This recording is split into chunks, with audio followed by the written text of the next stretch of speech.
നമസ്കാരം. ഇന്ന് വിശുദ്ധ ബൈബിളുമായി ബന്ധപ്പെട്ട പരിശുദ്ധന്മാരുടെ തിരുശേഷിപ്പുകളെ പറ്റിയുള്ള ചില വിവരങ്ങൾ നിങ്ങളുമായി പങ്കുവെക്കുകയാണ്.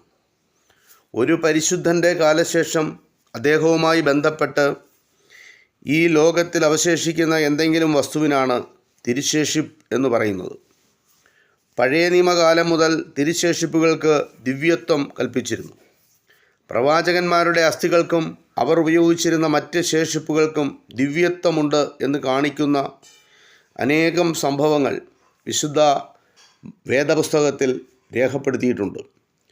ഏലിശായുടെ കബറിങ്കൽ എറിയപ്പെട്ട മൃദുശരീരം ജീവൻ പ്രാപിക്കുന്നത് 2 രാജാക്കന്മാരുടെ പുസ്തകത്തിൽ വ്യക്തമായി രേഖപ്പെടുത്തിയിട്ടുണ്ട്. ഏലിശായ്ക്ക് ലഭിച്ച ഏലിയാ പ്രവാചകൻ്റെ പുതപ്പ് യോർദാൻ നദിയിലെ വെള്ളത്തെ വേർപിരിക്കുന്നതും 2 രാജാക്കന്മാരുടെ പുസ്തകത്തിൽ രേഖപ്പെടുത്തിയിരിക്കുന്ന ഉദാഹരണങ്ങളാണ്. പുതിയ നിയമത്തിലും പത്രോസിൻ്റെ നിഴൽ വീണ് മനുഷ്യൻ സുഖം പ്രാപിക്കുന്നത് അപ്പോസ്തല പ്രവർത്തികളിൽ രേഖപ്പെടുത്തിയിട്ടുണ്ട്. പൗലോസിൻ്റെ സ്പർശനമേറ്റ റൂമാലകളും വസ്ത്രങ്ങളും കൊണ്ട് രോഗികൾ സൗഖ്യമാകുന്നതും അപ്പോസ്തല പ്രവർത്തി പുസ്തകത്തിൽ രേഖപ്പെടുത്തിയിരിക്കുന്നു.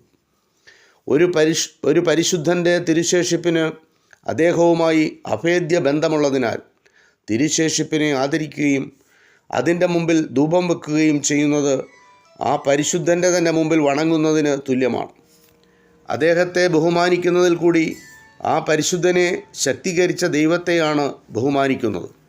ഇപ്രകാരമുള്ള പാരമ്പര്യത്തിൻ്റെ ചരിത്രപരമായ ഒരു പുരാതന നാഴികക്കല്ലാണ് പോളികർപ്പോസിൻ്റെ രക്തസാക്ഷിത്വം എന്ന ചരിത്രരേഖ. ഇത് 2-ാം നൂറ്റാണ്ടിലെ സംഭവമാണ്. റോമാ ചക്രവർത്തിമാരുടെ പീഡകൾ നിമിത്തം രക്തസാക്ഷികളുടെ സംഖ്യ വർദ്ധിച്ചപ്പോൾ അവരുടെ തിരുശേഷിപ്പുകളോടുള്ള ആദരവും ജനങ്ങളുടെ ഇടയിൽ കൂടി വന്നു. 4-ാം നൂറ്റാണ്ടിൽ സഭയിൽ സമാധാനം കൈവന്നപ്പോൾ സഹദേവന്മാരോടുള്ള ആദരവ് അത്യന്തം വർദ്ധിച്ചു.